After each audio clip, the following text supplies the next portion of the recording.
Welcome into the RotoWire Fantasy Basketball Podcast. Brandon Kravitz here along with Nick Whalen on this fine Tuesday morning, afternoon, evening, whenever it is you're taking this in. We are 3 weeks away from the NBA trade deadline. Players are getting grouchy.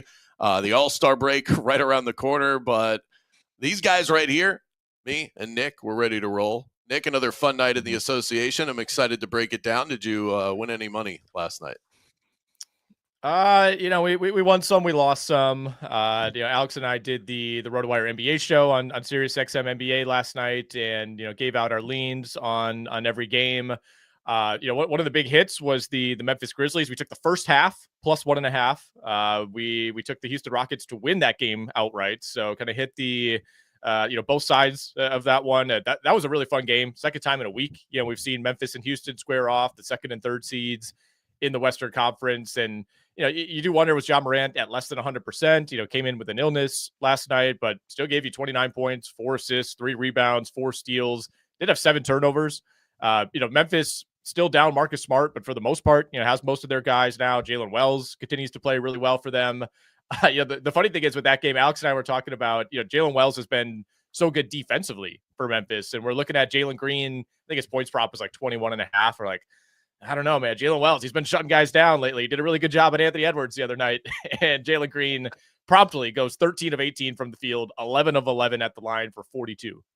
Yeah, he is red hot right now. That was a really fun game. Bad beat for yours truly. That was I had a couple of wins last night in the association. That was not one of them. I took Rockets minus 2.5, which I think goes against my personal. Oh no. My personal advice that I would give to anybody: if the line is short of 3, just take the money line. And think of it like a field goal.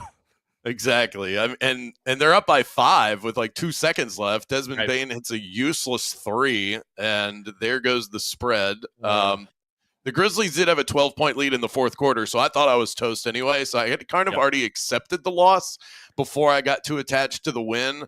I don't know how seriously to take either of these teams when the playoffs come, but they are such a fun watch right now.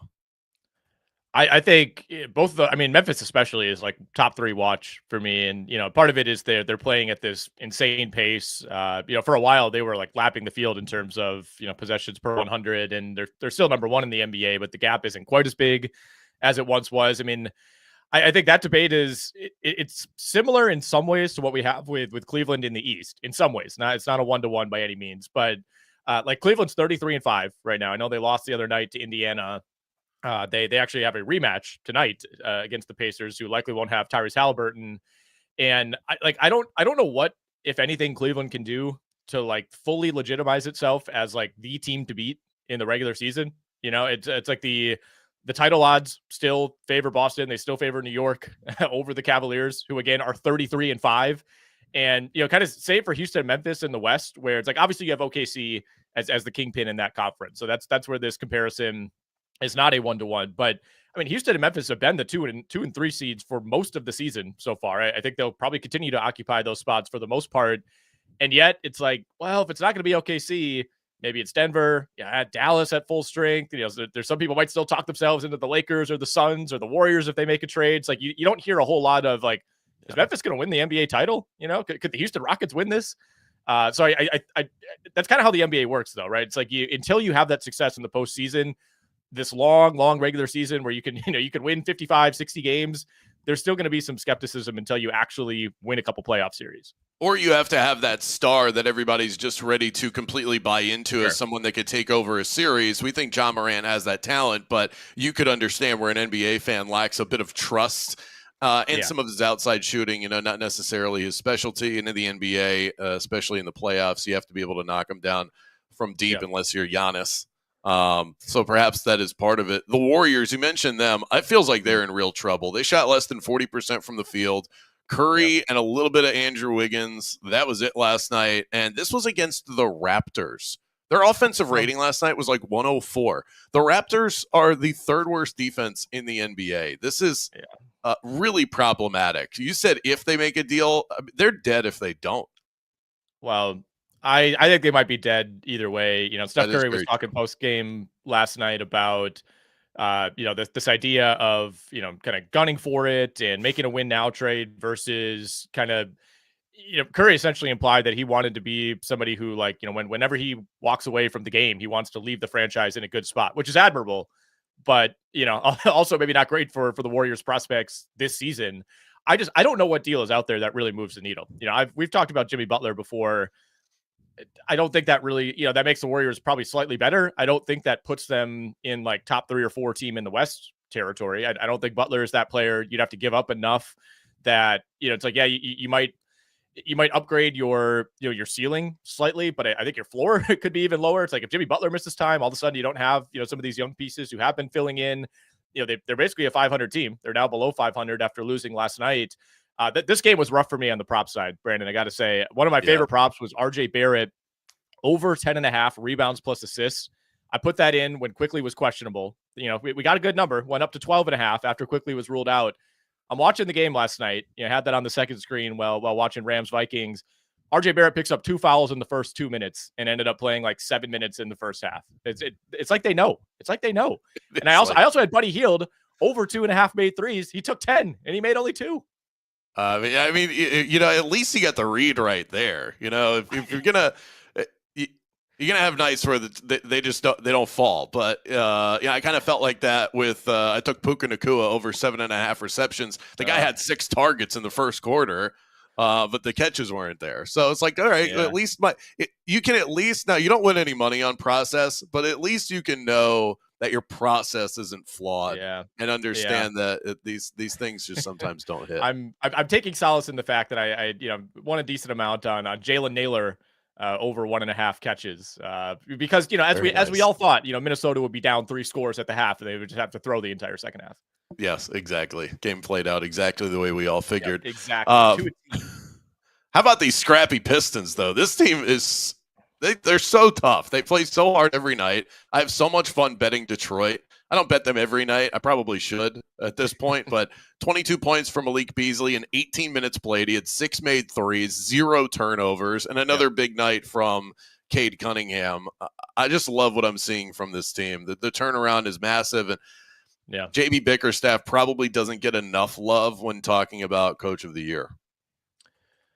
No, and I've focused my attention mostly on Jamal Mosley, who I still think has probably done the best job, in terms of doing the most with the least so far. Atkinson is still kind of dominating that market, just given how crazy this season has been for Cleveland, which is understandable. I mean, when you're 33-5, like you're kind of the auto coach of the year. But Bickerstaff has certainly entered this mix, and I think you can. In some ways, you look at Detroit, they've won 7 of their last 8 now. And I think like 10 of their last 12. I mean, this has been a pretty incredible run. And, they've done a lot of this without Jaden Ivey, right? Which kind of felt like it certainly didn't feel like it was curtains on the season, right? It's not like you lost Cade Cunningham, but that was a pretty big hit. And you kind of wondered like, all right, is this maybe what prevents them from ultimately making the postseason? Maybe they can hang around in the play-in zone, but it's like, man, you wonder if that ceiling is there. And I mean, they've played some of their best basketball of the season without Jaden Ivey. I mean, during this run where they've run off 7 wins in 8 games, I mean, they're borderline top 10 offense in the NBA, and they're right there. I mean, it's a matter of decimals. And defensively, they're the number 3 defense in the NBA over the last 8 games, behind only OKC, which OKC's defensive numbers are insane. I mean, we're talking like 5 points per 100 better than the next best defense. But you think of like how great San Antonio has been defensively lately. They have basically the exact same defensive rating as the Pistons over the last 8 games. Now, they played the Raptors. They caught the Warriors at a good time. They played the Nets, the Blazers, the Hornets, the Magic when they were super banged up. So that's a little bit of a part of it. But this was a huge win. I mean, going on the road and winning at the New York Knicks on a night when the Knicks shot 50% from the field. Yeah, I mean, you look at the box for New York. I think if you just looked at their stars and that sort of output, you wouldn't think that this is a Knicks loss. This is the kind of game that they win. 50% from the field, basically 41% from 3-point range. Jalen got into the 30s, and Karl Anthony Towns 26 and 12. This is the kind of game that the Knicks win. So that's a big one for Detroit to not only go into MSG and get that win. And it wasn't some major rest advantage, if I remember correctly. It's well, actually, we're the Knicks on the second night of a back-to-back. Now that I say that out loud, Yeah, Knicks. that might have been part of the reason I was on the Pistons last night. Yeah, I mean, it wasn't like a crazy rest advantage. Detroit had played on Saturday, and then the Knicks had played Sunday afternoon at home against the Bucks, but they also won that game by like 30. So it wasn't one of those nights where the Pistons guys were all playing 40 minutes, or the Knicks guys were all playing 40 minutes. So, yeah, I mean, either way, I don't really care unless there was some like insane rest advantage where Detroit hadn't played in a week, and it was like third game in 4 nights for New York. I think either way, this is one of the 2 or 3 best wins of the year for Detroit. Which, by the way, I'm looking at that box score now between the Knicks and the Bucks. It's amazing, by the way, because that was part of my cap for taking Pistons. I am 24 hours removed and completely exits my brain. You move on. You got to move past this stuff. Yeah. Well, that game kind of luckily got buried by the NFL slate on Sunday. Big time. But 37 minutes played for Mikal Bridges in that game in a near 40-point blowout. So Tom Thibodeau is going to Tom Thibodeau, whether the players like it or not. Let's talk about a couple of key injuries here. A headline over at RotoWire.com, our favorite site. Kawhi Leonard will remain limited moving forward. Don't love that. Kawhi is highly effective, of course, when he's out there, but it's hard to feel fully confident about a guy that's going to hover around 20 minutes. So what do we do with Kawhi? I mean, none of this is surprising, right? You know, Kawhi has played like 17 and like 21 minutes, I think, without looking in the 3 games that he has played. I mean, the Clippers have looked pretty good with him out there. You know, the statistical output has not been anything crazy. You know, they won by double digits at home last night against the Heat. Kawhi played 21 minutes. He went 3 of 9 from the field.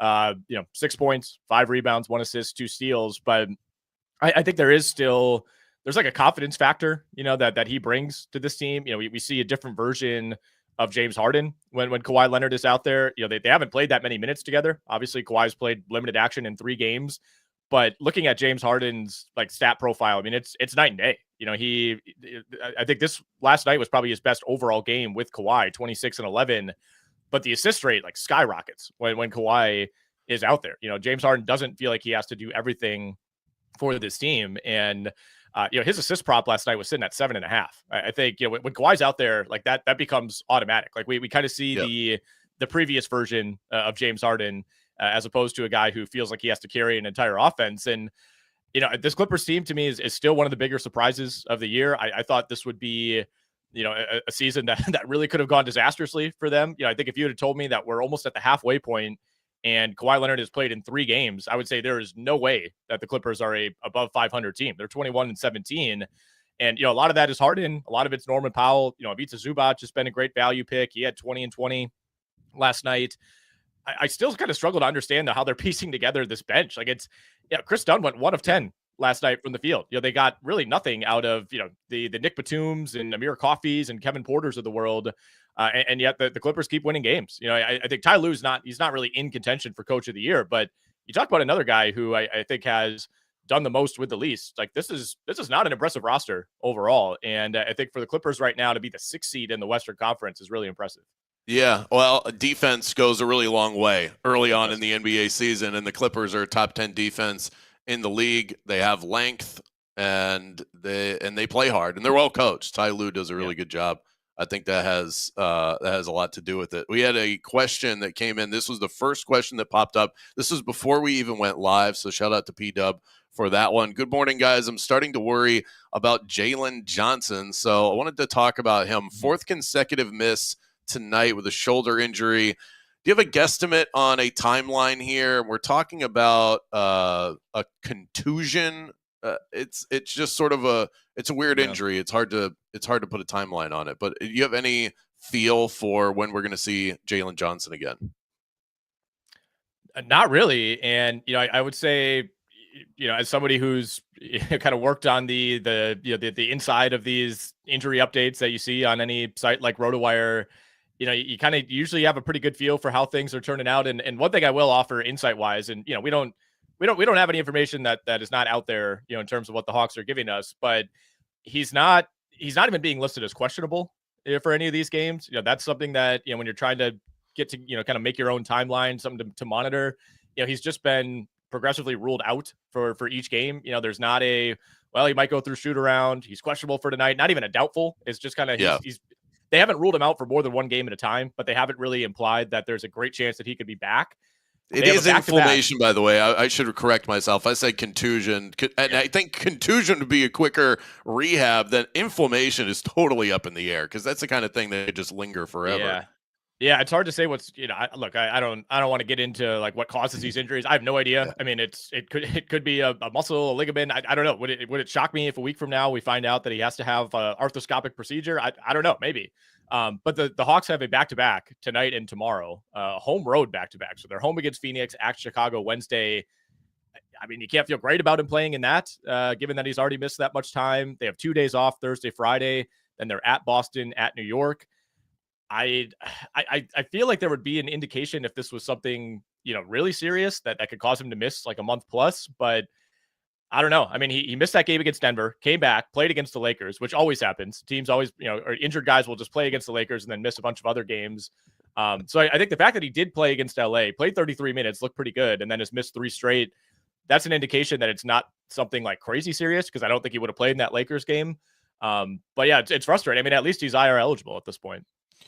Well, I don't know that we did anything to quell any sort of anxiety, P-Dub, but sorry, that is where we're at. Well, I don't know what you could do. It's like, I guess you could, if you're really worried about it, you could try to trade him. But, you know, I think anyone who's paying attention, you know, you probably have to take a discount on it.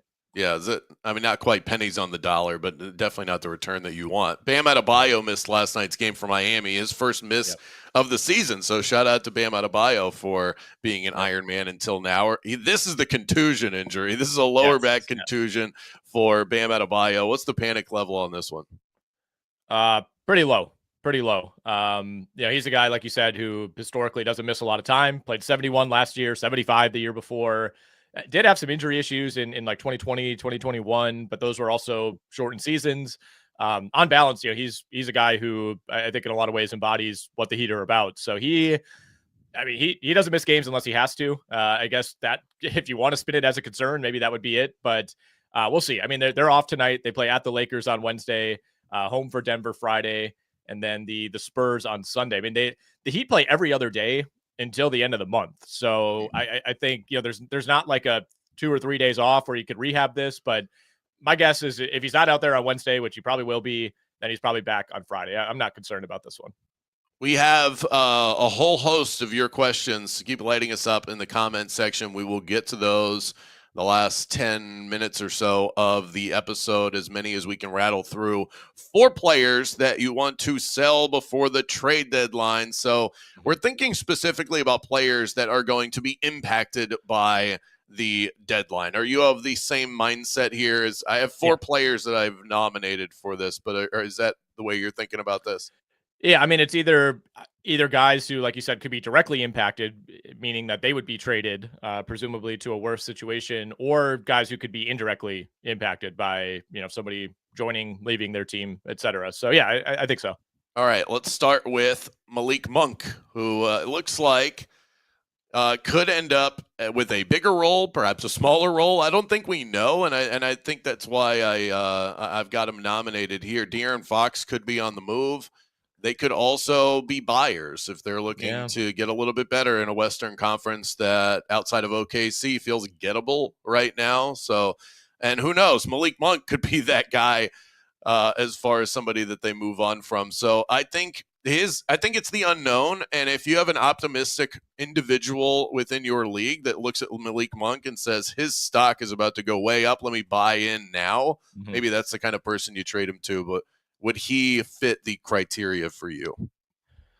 You know, it's an interesting name. He was not really somebody that I thought about. You know, obviously Sacramento this season could go either way for them. You know, like they've strung together some wins now. You know, they're back in the play-in zone. They're like most of the Western Conference. You know, they're only like 2-3 games out of being like the 4 or the 5 seeds. So I think if you're Sacramento, you're not panicking as much as you were a couple weeks ago when it felt like everything was falling apart and, you know, Fox is unhappy and you're firing your head coach. Like they're at least kind of back on the rails, I think, as a franchise.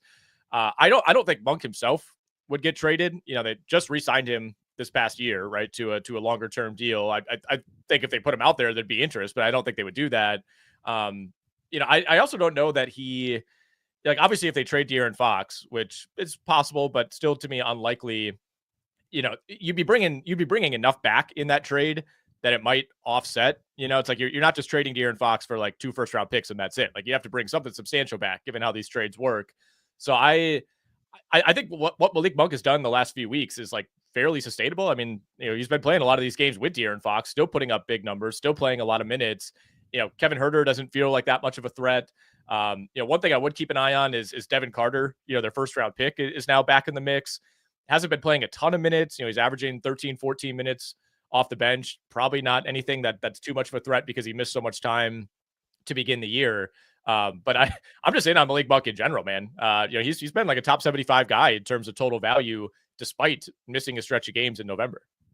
Yeah, and I'm thinking that'd be more of a hold, but perhaps I think you'd have to find the right individual to make that deal with in your league. Let's go with a layup. There's no chance that if you made a list yourself, you don't have this name on it. Zach LaVine. What do you think? Yeah, I just have like the Bulls in general on my list. LaVine's been incredible. Alex and I were talking about this a little bit on the show yesterday. I mean, I think it's gone a little undercovered just how good he's been. I mean, you're getting a pretty big discount on Zach LaVine in fantasy drafts, partially due to the trade concerns, but more so due to all the injuries over the last couple of years. And I mean, he scored 30 plus in like 6 straight games. He's looked like the Zach LaVine of old, but at the same time, Chicago is right where we thought they would be, the number 10 spot in the Eastern Conference. And I would like to think that finally this is the year that they kind of do the smart thing and try to reset this. There's really very few spots that Zach LaVine could realistically be traded that would not be a fantasy downgrade. Like he's the number 1 option in Chicago, and any team that's bringing him in, he's the number 2, number 3 option at best. So I think that's a good call. I think you could say the same thing for Vucevic, who's been awesome this year. Yep. But again, any team trading for him is not like, all right, our team is now running everything through Nikola Vucevic. All right, let's talk about Jalen Green, who has really heated up. Talked about that 42-point outing just last night. Over his last 5, he's over 27 points per game, shooting 48% from the floor.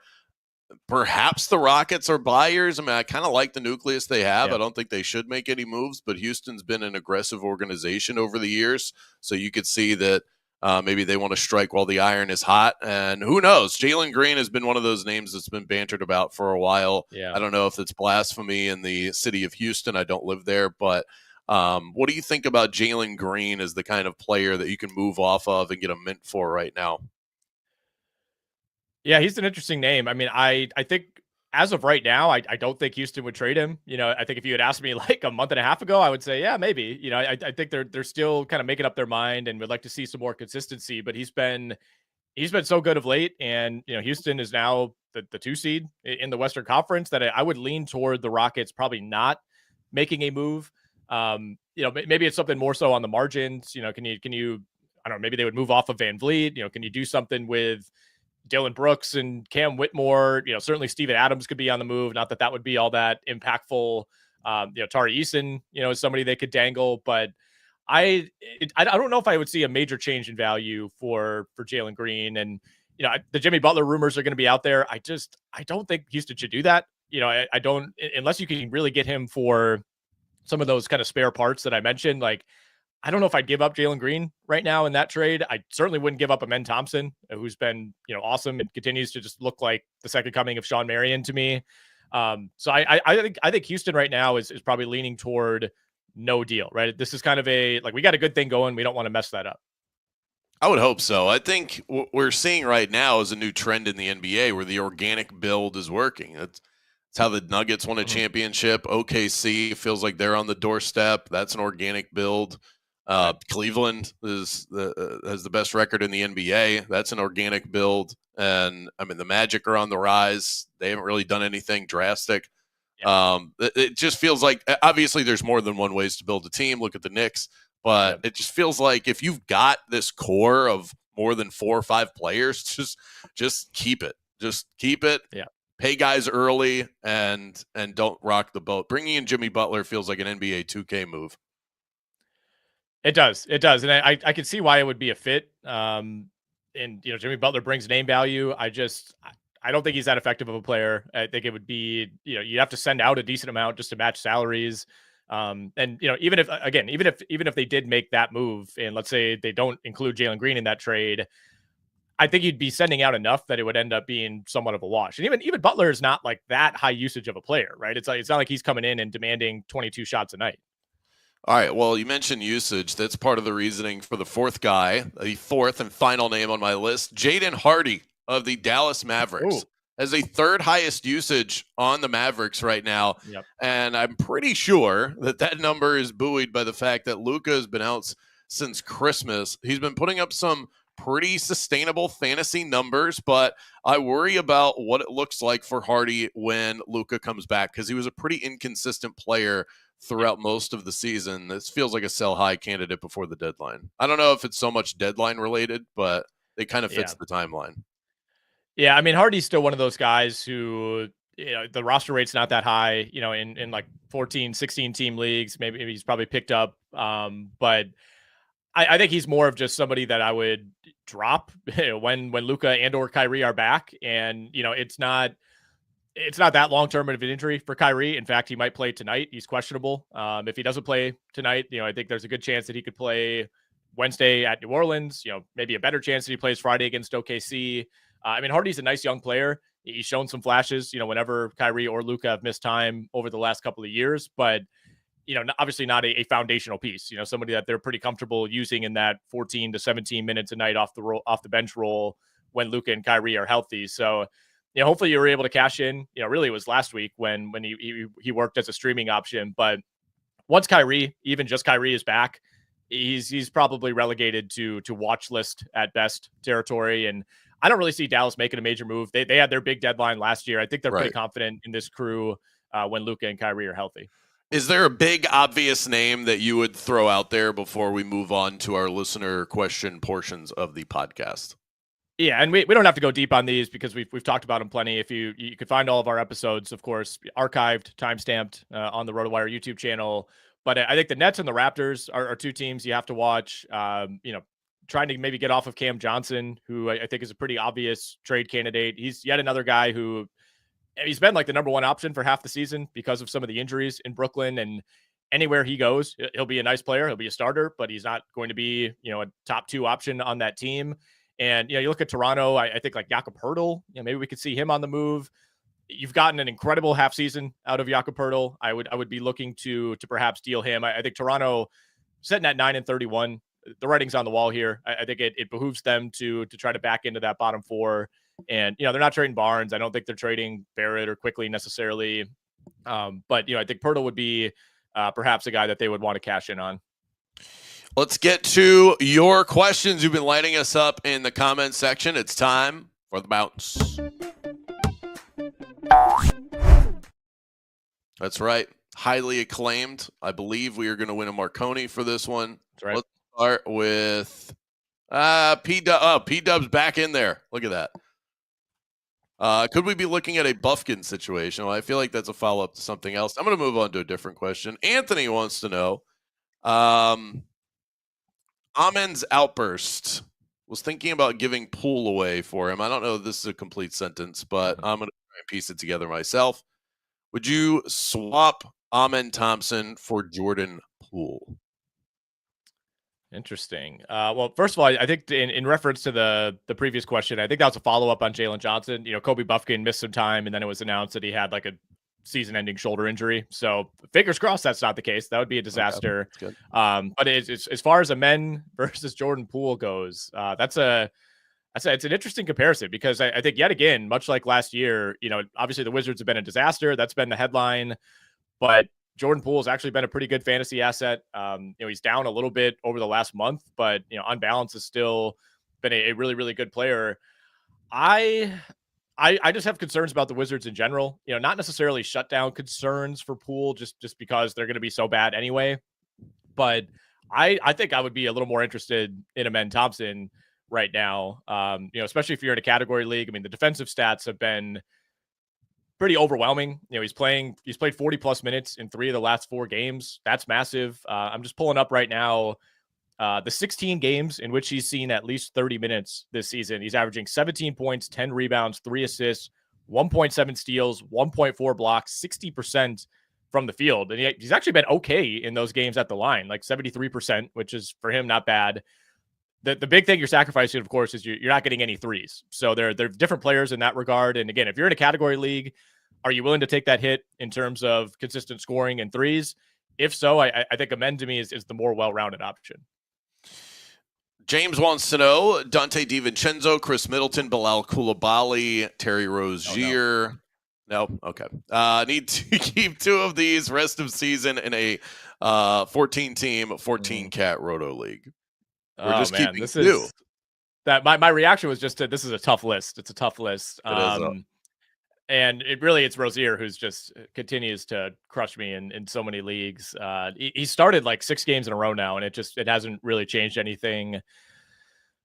Man, I forgot to mention Quentin Grimes also. On the list. I like Quentin Grimes a lot. I think, again, but kind of like Hardy, he's like one level up from Hardy in the rotation. But again, when Luka and Kyrie are back, there's a pretty defined ceiling there.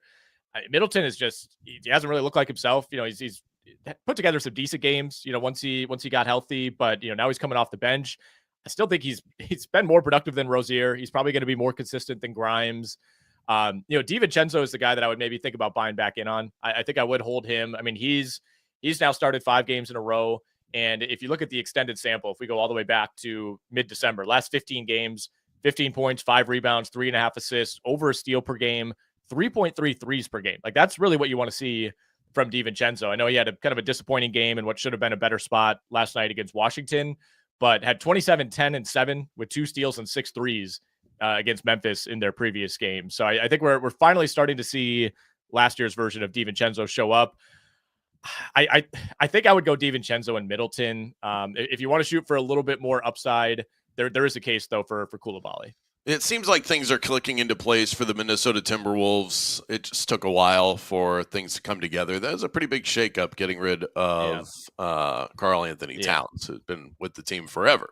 DJ wants to know, good morning, fellas. I know that you guys mentioned OG yesterday, but some thoughts on him rest of season. Maybe time to trade OG and Anunoby if possible. Yeah, he's been, in a bit of a rut, I suppose, if we're looking at just the last 3 games, which is kind of how it goes for him. He'll have these sprees where he puts up, he'll average like 22 a game for a week, and then he'll score in single digits.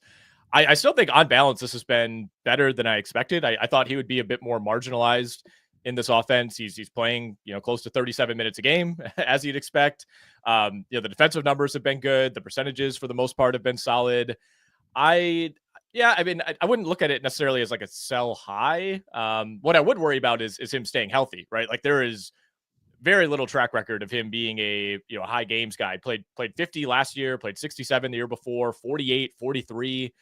So from that perspective, I think if you could cash him in for somebody who has a better health track record, it shouldn't be that difficult to find somebody with a similar stat profile. The 1.5 steals are tough, but I think there is a case to get off of him. It's tough because he plays so many minutes, and again, the steals are big, but I would worry about the body holding up over 82 games. The follow-up was that it's a 10-team head-to-head points league, if that changes anything for you. Yeah, well, that in some ways devalues the importance of the steals, I suppose. It makes it a little bit easier, I think, to find a match. So, yeah, I think that's something I would explore. James wants to need to know about Walker Kessler rest of season. That he has to rest on back-to-backs. I don't know that he has to, but Utah is just a squirrely situation.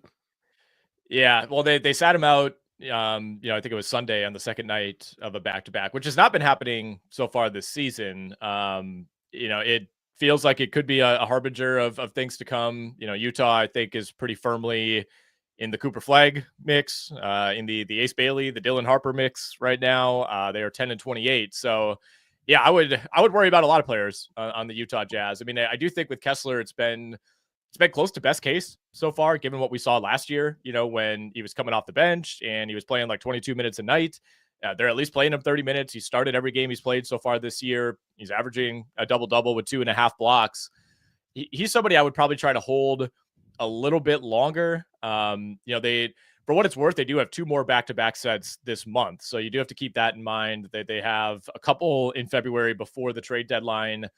I think at some point I would try to get off him. I would try to get off of Markkanen.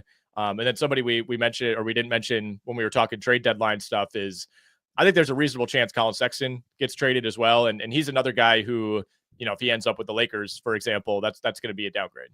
Yep. And so that would be a sell come deadline time. Another one here. Early in the season, I traded Zach LaVine and Jordan Poole for LaMelo Ball and Scottie Barnes, LOL. I mean, a pretty good trade, I guess. You got the two best players in the deal, but you also got the 2 guys who missed the most time. So I don't know if the LOL is like, this was dumb because they missed so many games, or I fleeced this guy. But you got the 2 best players, and I think you got the 2 that I would want rest of season. So I think you'll end up being okay there. Aunt G wants to know, is Ausar Thompson worth picking up? Appreciate the show, fellas. I already see the nod. I had a feeling a yes was on the way. I think so. Yeah. Love seeing our guy Ant, who always has good questions in these streams. He started now 3 games in a row. He doesn't have like the same kind of rebounding offensive minute potential as Amen, who's seeing like 38 minutes a game right now. But, considering he's playing, I'm looking at his starts. He started 7 games this season. He's only averaging 22 minutes per game in those starts. He's still giving you 10, 5.5 rebounds, 2.5 assists, 2.7 steals, which is crazy. So honestly, the steals alone are worth it. It's not quite Dyson Daniels levels, but it's close.